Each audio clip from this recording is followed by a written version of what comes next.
How to fix the Snapchat cannot access my camera on Android. Hey guys, welcome back to the channel.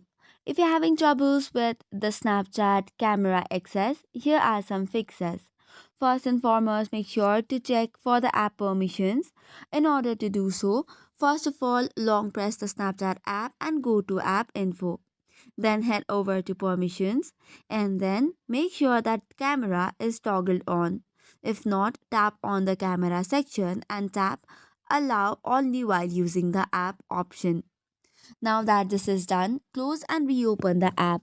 This can often resolve the minor glitches along with corrupted or cached files. Now that this is done, restart your device and then open Snapchat to test the camera. Likewise, you should also ensure you have the latest version of Snapchat.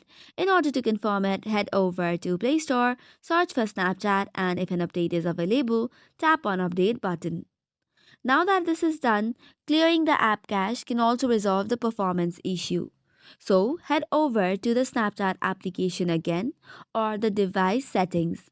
After that, you have to go to the Snapchat's app info, and from there you can go to the clear cache option.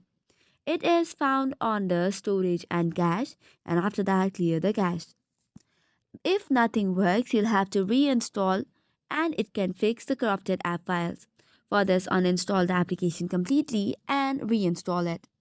However, if none of the options work, you'll have to reach out to Snapchat support for the further assistance. So that is all for today's video. For more such contents, do not forget to hit the like and subscribe button. Thank you and keep watching.